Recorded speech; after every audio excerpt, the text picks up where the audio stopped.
menurut tata tertib yang dilakukan DPR, anggota DPR atau tim angket itu, panitia angket itu bisa memanggil siapapun, termasuk presiden, tentu dengan ada prosedurnya dan ada sanksinya kalau tidak ini kan ya, sanksi pidana, bahkan bukan pidana dalam arti dia bisa dikurung, dipanggil sudah patut ya 2 kali 3 kali itu bisa dengan upaya paksa dan bisa dikurung. Soal bansos, Menteri Keuangan akan ditanya, di dalam anggaran DPR, ini posnya Kementerian Sosial. Kok bisa ke sana kemari? Nah, Presiden itu menurut pasal 4 Undang-Undang Dasar, dia mempunyai kewenangan pemerintahan. Tetapi kewenangan pemerintahan itu kan ada aturannya. Bukan semau-maunya, Presiden bisa minta itu.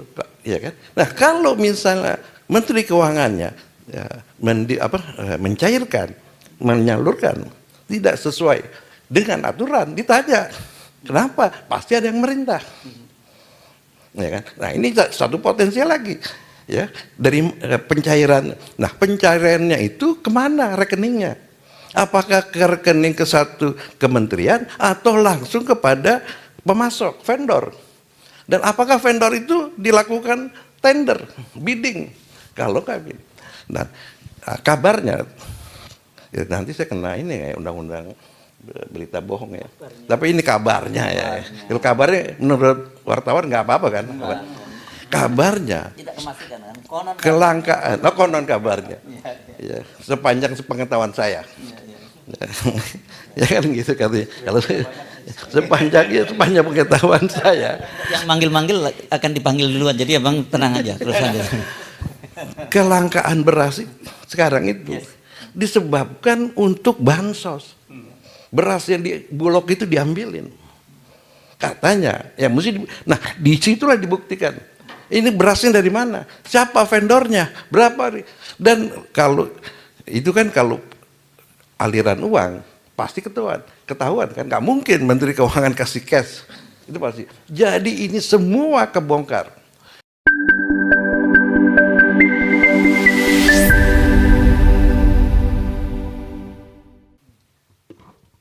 Oke, jadi sebenarnya nggak usah sampai proses pemilu, udah sebelum pemilu pun harusnya sudah nggak bisa begitu, nggak bisa ikutin ya kalau udah langgar itu. Oke, tapi saya kira alurnya mungkin kita ke hukum dulu, politik nanti baru kita minta ininya ya dari sisi aspek ekonominya ya. Jadi kita bang Ucok dulu untuk mungkin fokus langsung ke soal angket ya, saya kira itu lebih pada ke situ saja.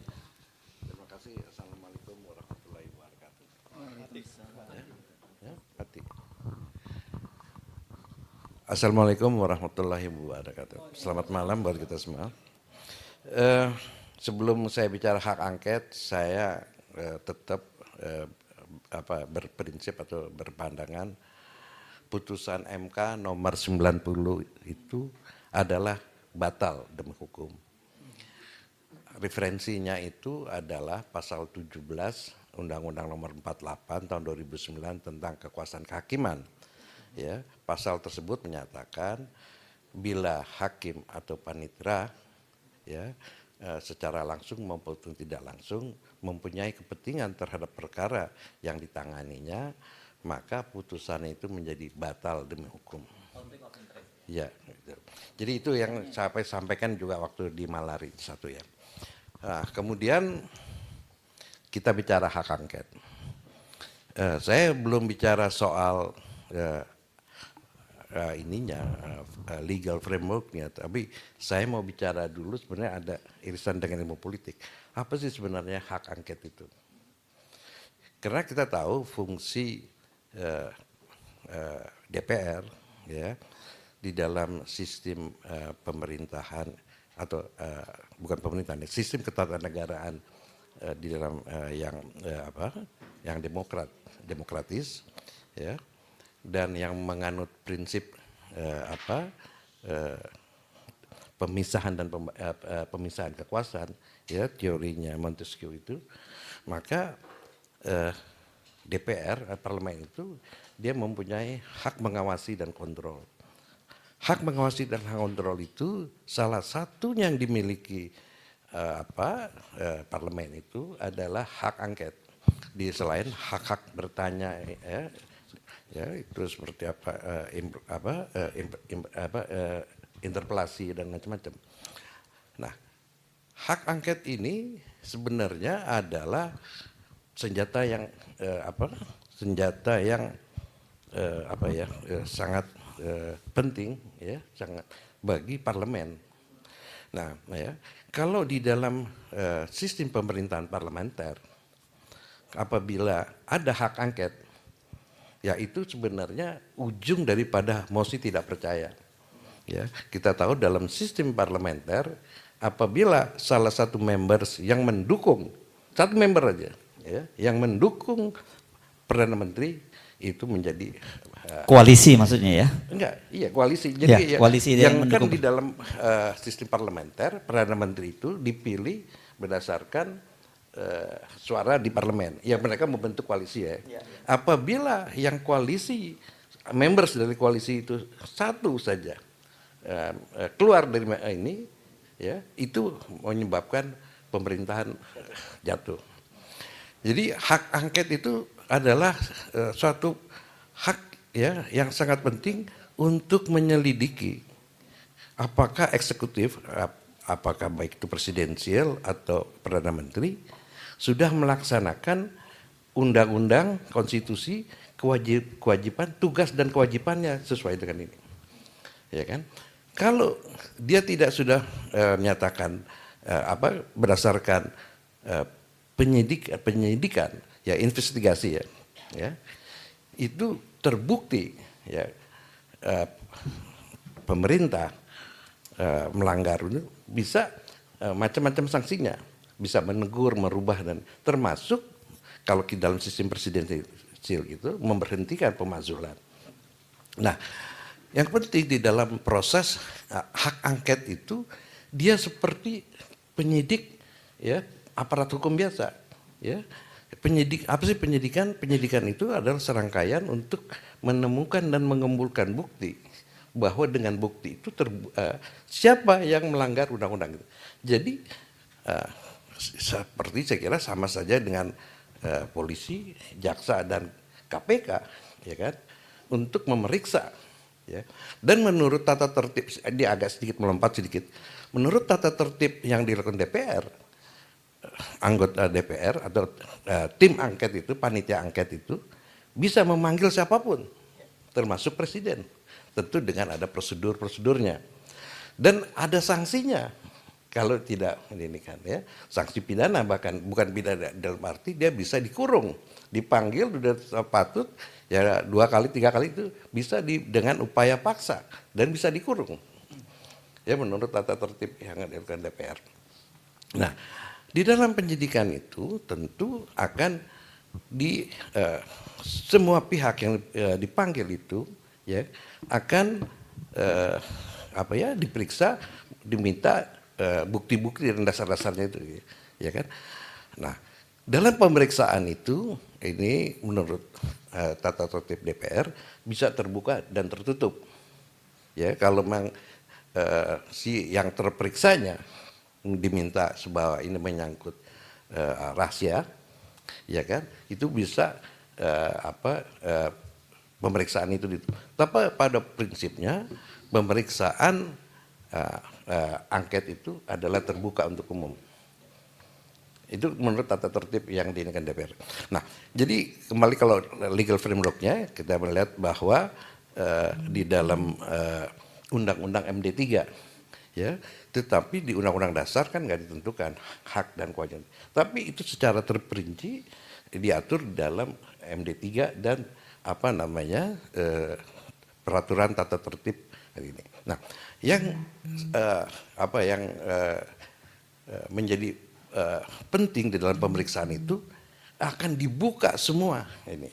Nah, misalnya dalam konteks KPU ini, apa yang diinginkan oleh Pak Jaswara itu, ya, sekarang kan lagi berdebat nih, mau apakah ada digital forensik atau tidak, ya. Itu kan orang yang terperiksa, misalnya KPU, dipanggil seluruh jajarannya lengkap nih, misalnya kayak Ibu Husnul dulu, pernah diangkat nggak dipanggil? Nggak pernah, ya. Jadi semua komisioner itu dipanggil dunia. Bisa ditanya ini gimana dan seterusnya. Ya kan? Ya. Termasuk coba buktikan ini digital forensiknya. Nah, ini bisa ini.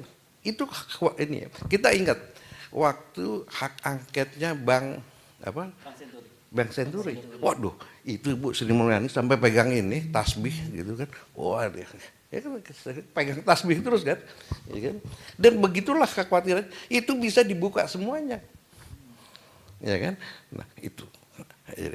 Saya kira ini menjadi penting ya. Mungkin ini juga ya begini. Kan hak angket ini adalah jalurnya jalur politik untuk pemilihan umum.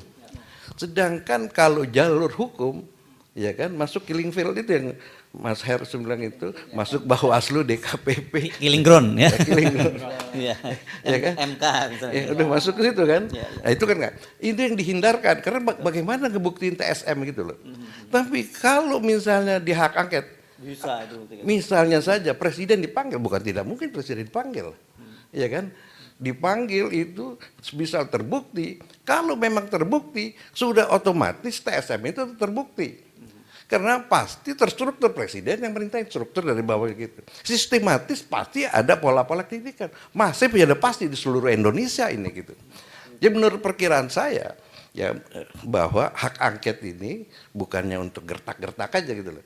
Ya, tapi ini untuk mengumpulkan bukti ya untuk di Mahkamah Konstitusi. Tetapi juga dengan dibukanya ini, itu kan sebenarnya apa ya pelanggaran-pelanggaran yang dilakukan itu terbuka untuk umum, ya untuk apa lagi gitu loh, ya kalau secara ya ini kalau kita masih punya etik, ya dia mundur aja dong. Kalau misalnya terbukti, ya kalau misalnya kalau memang ada instruksi. Ya, KPU harus begini seperti yang sudah disebut itu kan udah terbukti gitu. Dan ini bahayanya bahwa hak angket ini. Ya jadi jangan dibilang cuman gertak-gertak aja. Nah, kemudian kita tahu hak angket ini kan bisa memberikan impact politik. Jangankanlah sampai putusan. Kan ada yang bilang tidak mungkin bisa ada putusan hak angket. Tapi katakanlah kalau terbentuknya panitia angket, saya yakin pasti terbentuk. Pasti, karena syaratnya udah ini. Dengan dibentuknya panitia angket, maka terbukalah dipanggil, mulai dari kecil dulu. Ya, misalnya ketua KPU-nya dulu kan dipanggil gitu kan merembet. Ya ke sana, oh menurut keterangan kemana? Merembet itu kan. Itu baru soal KPU, soal bansos. Menteri Keuangan akan ditanya, di dalam anggaran DPR, ini posnya Kementerian Sosial. Kok bisa ke sana kemari? Nah, Presiden itu menurut pasal 4 Undang-Undang Dasar, dia mempunyai kewenangan pemerintahan. Tetapi kewenangan pemerintahan itu kan ada aturannya. Bukan semau-maunya, Presiden bisa minta itu. Ya kan? Nah, kalau misalnya Menteri Keuangannya ya, mencairkan, menyalurkan, tidak sesuai dengan aturan, ditanya kenapa? Pasti ada yang merintah, ya kan? Nah ini satu potensi lagi, ya dari pencairan. Nah pencairannya itu kemana rekeningnya? Apakah ke rekening ke satu kementerian atau langsung kepada pemasok vendor? Dan apakah vendor itu dilakukan tender, bidding? Kalau kami, nah kabarnya. Ya, nanti saya kena ini kayak undang-undang berita bohong ya. Tapi ini kabarnya ya. Kalau kabarnya menurut wartawan nggak apa-apa kan? Kabarnya. Kelangkaan. Oh, konon kabarnya. Ya, sepanjang sepengetahuan saya. Ya kan gitu katanya. Kalau sepanjang pengetahuan saya. Yang manggil-manggil akan dipanggil duluan. Jadi abang tenang aja, terus aja. Kelangkaan beras sekarang itu. Disebabkan untuk bansos. Beras yang di Bulog itu diambilin.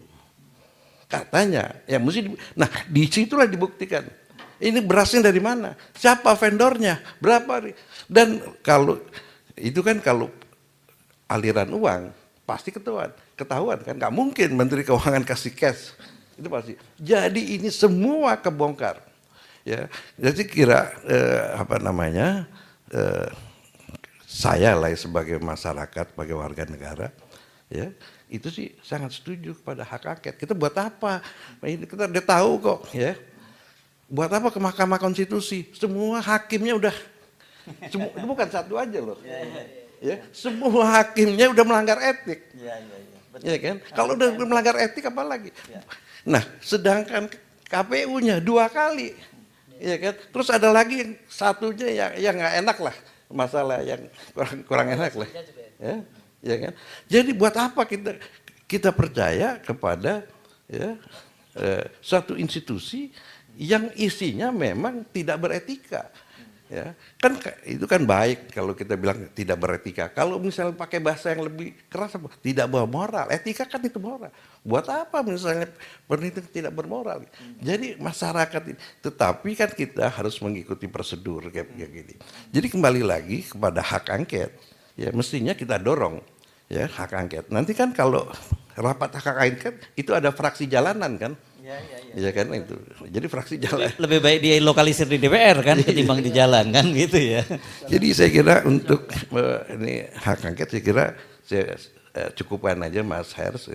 Tapi yang penting hak angket itu senjata saya kira.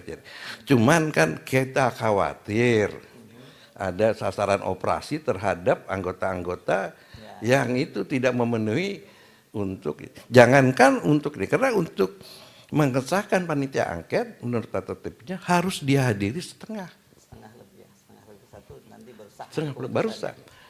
Ya, jadi korumnya. Kalau nggak korum nggak usah. Nah ini bahaya. Disinilah fraksi jalanan itu penting gitu loh. Ya untuk memberi pressure dari luar begitu ya. Jadi gitu Mas. Tadi maksudnya khawatir kalau ada anggota DPR dari fraksi-fraksi yang mendukung hak angket itu masuk angin gitu ya. Clue-nya kira-kira mereka yang tidak lolos pada pemilu legislatif kali inilah gitu ya, gampang dioperasi itu ya. Adalah anggota DPR yang nggak dapat suara gitu loh. Iya. Ya saya kira gitu Mas. Oke, terima kasih.